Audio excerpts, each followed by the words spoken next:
Hello, everyone. Welcome to the Engage to Excel group conversation series, Criteria You Need for a Successful Recognition Program. I am Tamika Figaro, the moderator for today, and I'm also joined by our guest speaker, Roy Saunderson. Hi there. Hello. So today's conversation will cover the key criteria you need to build a recognition program that will help you achieve the results you want. And we'll have Roy answer all your questions live while we're having the conversation. Before we get started, I'd like to go over a few housekeeping items. We encourage everyone to ask questions by using the Q&A function at the bottom of your screen, as your microphone will be muted.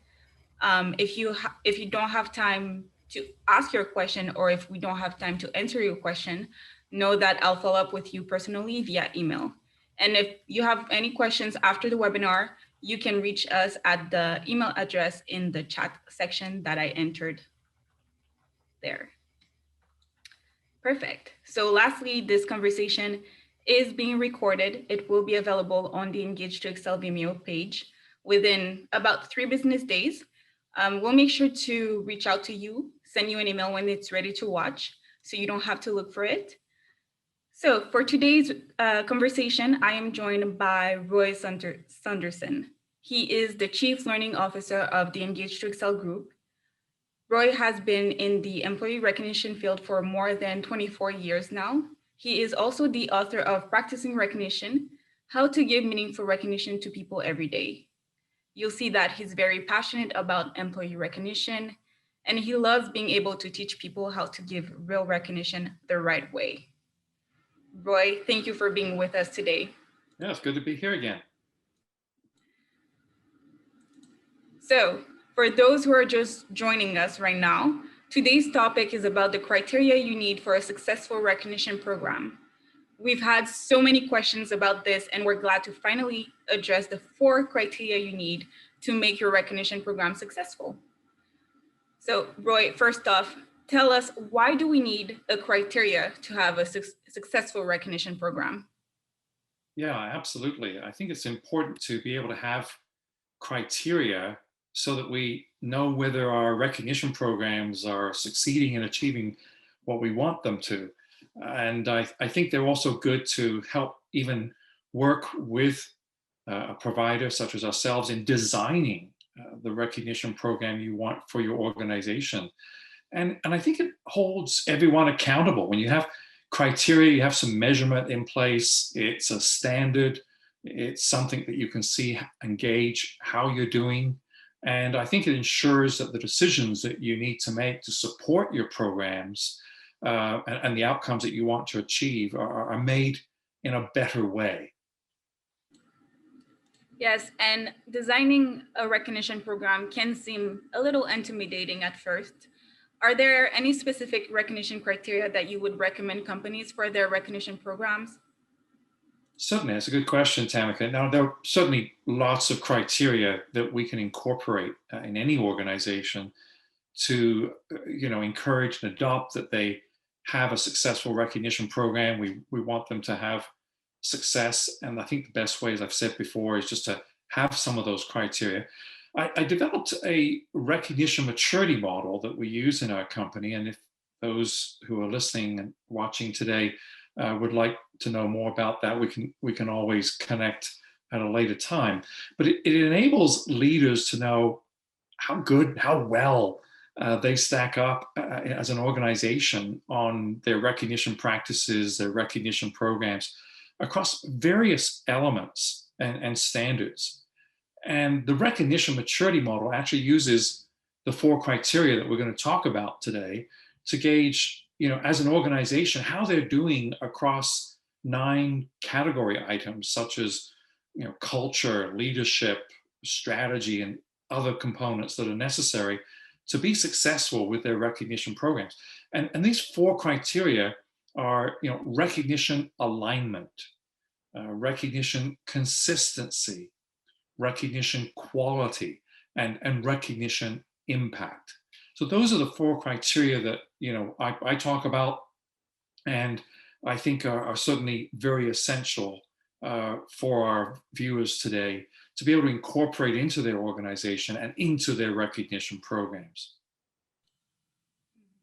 This is a very interesting approach, Roy. And before I proceed with my next question, I'd like to remind everyone that you can use the Q&A box if you have questions while we're talking. We can address them as we're having the conversation. So, Roy, I have heard you speak about these four criteria before. So, can you explain what each of them mean to us? Oh, certainly. Yeah. So when I'm talking about recognition alignment, first criteria, the first part is how well are your recognition programs aligned with your organizational culture?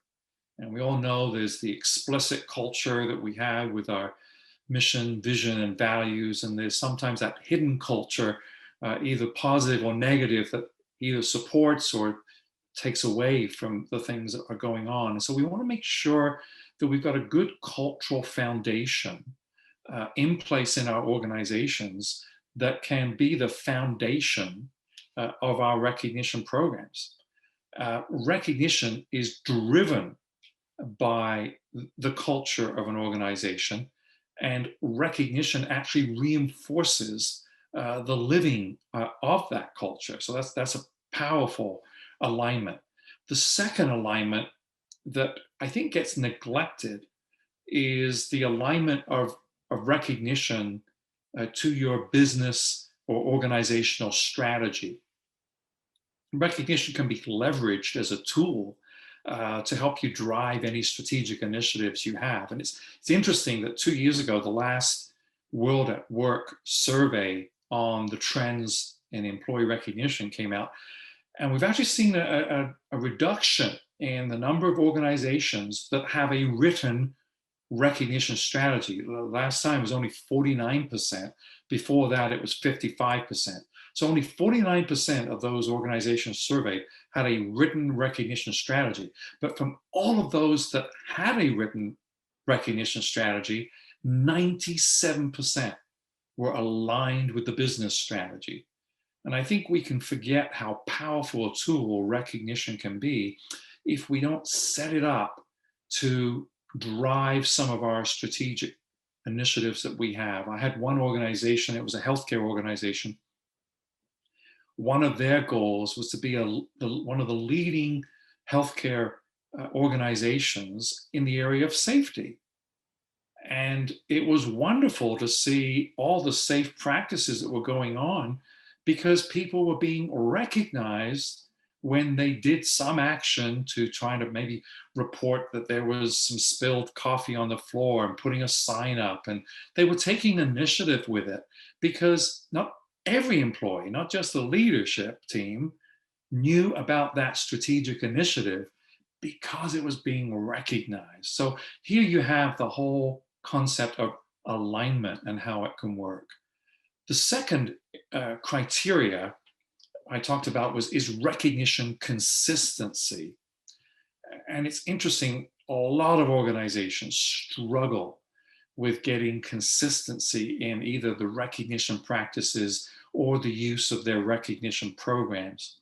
And I think that's because they don't even know the importance of recognition. They don't know the expectation. They've not been educated on how to use the programs effectively, or how you've got to be practicing recognition and then use your program as a tool to help you practice recognition. They don't see that joint component of practicing and programmatically delivering recognition. You'll find that a lot of organizations will say, well, we have pockets of recognition occurring, better in some departments, better by some leaders. And I think that is going to change if we start holding people more accountable, if we make recognition a part of performance management and in our one-on-ones with people. So you need to make recognition a competency, a capability to hold leaders, managers, and employees accountable for giving meaningful recognition. So the consistency is across the organization. The consistency is also in how we use our recognition programs. The third criteria which I mentioned, was recognition quality.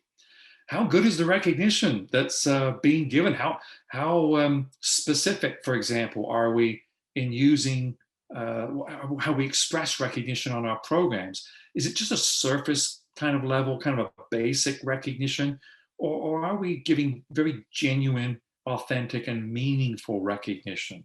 How frequently are we using the program? I mean, you might give, Tamika, you might give great recognition on the program, but if you only do it every other month, it's not so hot. So do employees feel appreciated and acknowledged for who they are? This is the kinds of things we need to look at when we're looking at the recognition quality. And then finally, a very important area, very important criteria to look at is the recognition impact. We need to remember that recognition first, I hope, makes an impact on people. How well recognized do employees feel in the organization? Are they proud to work for your organization? And do employees express recognition to one another, to their peers? That becomes more of an innate practice. And you see this, say, in the social recognition newsfeed and the use of the e-cards and the wonderful liking of various activities that have gone on and been recognized of their peers. The other impact that we need to look at is also to make an impact on performance and the productivity and other business metrics that you hopefully have. So is their work and performance, is their work and performance acknowledged and valued? Do you know the impact that your recognition programs are making? What kind of KPIs are being moved on the dial? And hopefully you can work with your finance people and turn some of those numbers into dollar signs so that you can, for example, make a proof that and an ROI indicator that it's making an impact on turnover. Recognition programs are dialing things up on keeping people engaged, things like this, or sales or particular productivity outcomes. When you can kind of show that kind of impact, I think this is where you can keep it simple by just having these 4 criteria to look at.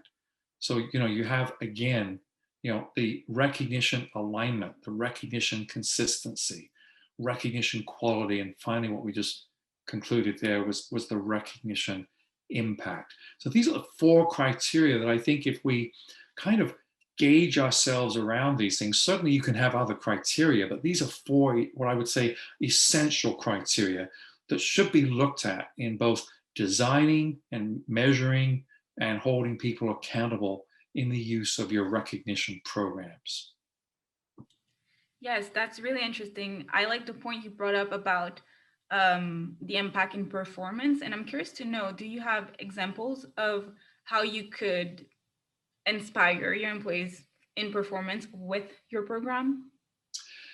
Yes, I think number one, you have to start with the whole recognition practices piece where you're at least one-on-one able to acknowledge people and appreciate them and value them as an individual.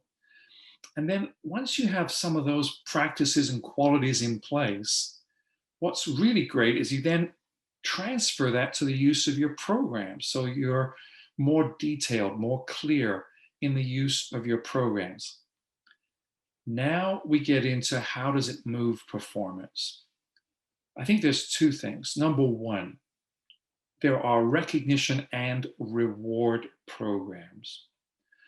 So when you're looking at the recognition component, you're looking at recognizing and acknowledging people who behave consistently with the ways in which you would want people to perform.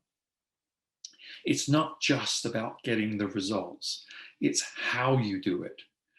So I think that's one way in which you can get the performance being driven is recognizing the right behaviors the right way. Then as you get repeated behaviors, now it's like, wow, this person is always performing this way. Now I might want to reward them. And you tend to reward results. That's a good indicator. If you recognize behaviors, reward results, then you've got a powerful tool in your recognition programs to identify, reinforce, and reward the behaviors and the outcomes that you want to see happen. This is how you can make your recognition programs a driver of performance, as well as acknowledging people, because your employees are not going to say, well, if your program is only rewarding people, they're going to say, well, yeah, see, it's always if the people who achieve results, right? Or nobody says anything until 3 months down the line when a project's completed, and no one's recognizing the behaviors and the activities that have gone on that led up to that outcome. No, I think we need to make sure we're looking at the behaviors as well as the results, recognize behaviors, reward results. Thank you. I received a question in my chat section. The question is there a confusion about the difference between recognition and rewards among program owners and managers? Yes, a big yes, huge yes. I think one of the things I have found is that I think we need to be very clear about what is recognition, that kind of recognizing people for the positive behaviors, the personal effort, and the contributions that people make. And rewards are very much a more tangible, sometimes financial, experiential reward for achieving certain goals and results. I mean, with recognition, it's a surprise. You don't know if you're going to get it. A reward, you kind of go into the activity because I want to achieve this outcome. I know this is what we want, and I'm told that if I achieve that outcome, I'm going to get rewarded. That's one part. Then I've seen companies, and we try to instruct our companies, and it's always the client's choice, but we try to instruct our clients to label their programs recognition and reward programs. Why is that? Well, often I've seen it where companies call them reward and recognition programs. Well, guess what? The primacy effect of what do you hear first, rewards, is what people tend to look at. And if you only have a reward focus, then it's the only game in town, and then employees just want more rewards, please. You see it in the surveys that are done, and some of the survey results were so indicative of when it was called a reward and recognition program. In fact, I've seen survey results, and then I've asked the client afterwards, what do you call your program? A recognition and reward program or a reward and recognition program? And I could predict which it was just from the survey results. It can lead people into problems if they don't build upon recognition. You recognize people first, and then you reward them because of the outstanding results and behaviors that they've done. Thank you, Melissa. This was a very good question, and thank you, Roy, for answering. You've talked about the 4 important criteria to consider when making a recognition program, and I know there are some measures called lagging and leading indicators. Are these criteria that recognition program owners should consider as well? Yes, I think they should. I itemized the 4 criteria very much around the whole program design, around program accountability, getting engagement, participation. And lagging indicators, I think they're important to understand because they're easy to measure, but they're very hard to improve upon. So, for example, you can look at the reports that our programs create, and we can show you how many e-cards have been sent, for example. We can look at how many interactions have occurred on the social news feed. How many e-cards were sent. You can measure those things, but it's after the fact. How can you improve? You can't improve what was done over here, We want to improve in the future. And just hearing something that happened in the past doesn't change behavior. Now, I want to bring up the point you need, that's what's called a lagging indicator because it's in the past, it's lagging. And we want a leading indicator, which is somehow more future directive, hard to measure because it's like, how do you kind of measure the future? But you can have control over the future. That's the exciting part. So you do need both lagging and leading indicators. Let me give you a great example. If you're looking at weight loss, for example, you might have a scale in the bathroom, and you might get on the scale, and you'll know how many pounds or kilograms you are, but you're saying, ugh, it's either a good weight or it's a bad weight, right? But if it's a bad weight, it's kind of like, how do we change that? I can't change the past. I can't change my past indicator of a weight. I want to change things in the future. That's where we need leading indicators. And in the weight loss programs, if you're familiar with them, they have leading indicators of what's your calorie intake? How many calories have you burned?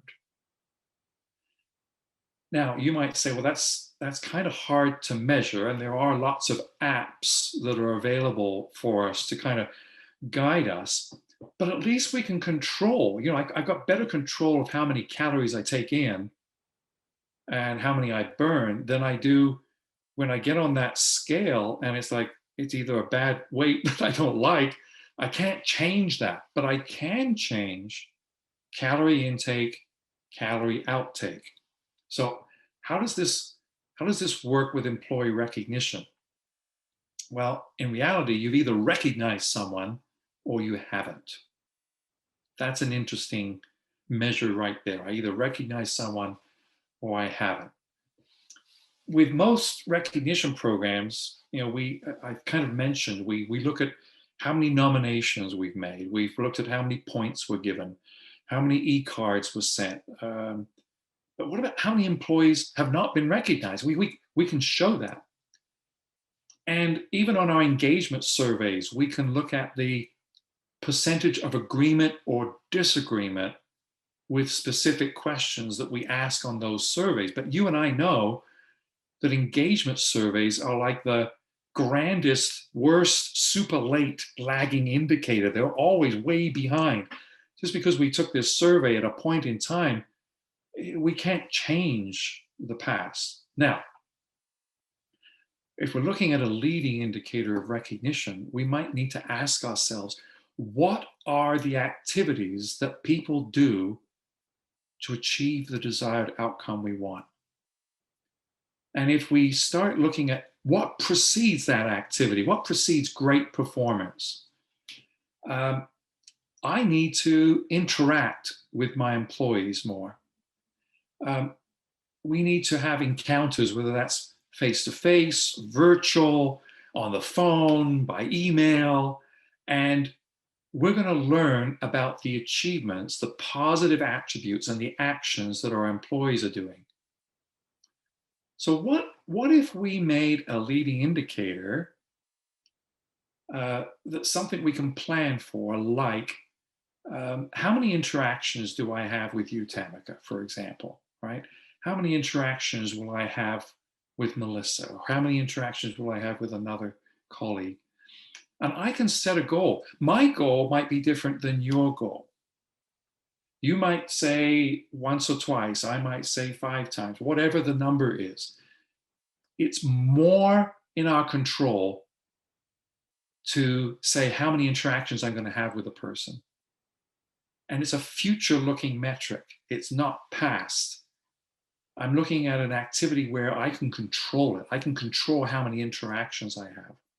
So now we hold everybody accountable to their goal. You get my number, I get your number, we get Melissa's number, we get Kathleen's number. We have different numbers. But the cool thing is we're all going to have more interactions than we normally would have had with our employees. And because of those interactions, I'm going to know more things that I need to recognize you for. that I can control. So I like the idea behind the number of interactions. And I think it makes us more aware to be open to listening, to observing, or going, oh my goodness, I haven't interacted with Tamika in the last couple of days. I should reach out to her because that's my goal and I'm going to be held accountable for it. So it's still an accountability number, but it's in my control and it's going to change the future behavior of recognition. And I'm going to use my programs better. So that's why I like bringing up the topic of lagging indicators, which are the more past, easy to measure, can't control, can't change anything, versus leading indicators, which are hard to measure, but we can control the future and I think change the better usage of our programs. Yes. Well, this is great information you shared with us so far. Um, is there anything else you would like to add on the topic? And if anyone has question, please ask us. But Roy, that is the last question for me. Okay, yeah, and please, yeah, if you have any questions, please chime in. We love to be able to answer them for you. I think pretty much in my final comments would be just make criteria and measurement an important part of your recognition practices and recognition programs. Look for that recognition alignment, that recognition consistency, and the recognition quality and the recognition impact. And I love this quote from a leader who's since passed away and who I heard speak. And he said, when performance is measured, performance improves. When performance is measured and reported, the rate of improvement accelerates. So that builds in not just measuring, not just having these criteria, but also reporting and that whole accountability piece. And I think if we do that, we will be far more successful with our employee recognition programs. Thank you, Roy. We have one last question, and it is, I have worked for organizations where there are rogue recognition programs. Departments do their own thing. What are suggestions for centralizing the programs, or do you let the departments continue separate strategies? The last word is the key, strategy. I think you have to have a corporate organizational recognition strategy. And depending on the size of your organization, the strategy with your purpose and philosophy for recognition, with a core design of your recognition programs using the criteria like we mentioned today, is going to allow you to design a more centralized program that could be adopted by all departments, divisions, etc. Then there will be, and especially in global organizations with very different needs, whether it be the nature of the business, geographic, cultural differences, you could still have an additional program, but it has to be like a branch off of the trunk of a tree. So the trunk would be the core recognition strategy, and there may be a justifiable need for a branch that stems from that core strategy to accommodate the divisional, geographic, cultural needs, for example. But foremost, it's getting everybody on the same page by having a clear written recognition strategy that lays out the framework of the foundation of what we want recognition to look like in our organization, for example. Thank you, Roy. I think this is it. This is all the questions we have and also all the time we have. So thank you for giving us all this insight on the topic. I hope everyone on the call found it very helpful information to build their next recognition program. And I have one more thing to say, Tamika. Go ahead. I'm sorry. Go ahead. No, I almost forgot. For everyone who's signed up for the registration, we're sending you out a copy of the top 10 solutions to the typical recognition program problems, and you'll get a copy of that. So I almost forgot, but we'd love to be able to send you that.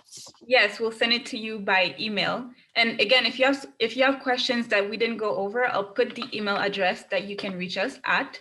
We'll be happy to answer your questions. And thank you for everyone for joining. We hope you enjoyed this session. I will close this out, and I hope I see you in the next conversation. Thank you, Roy. Take care. Bye-bye now. Bye.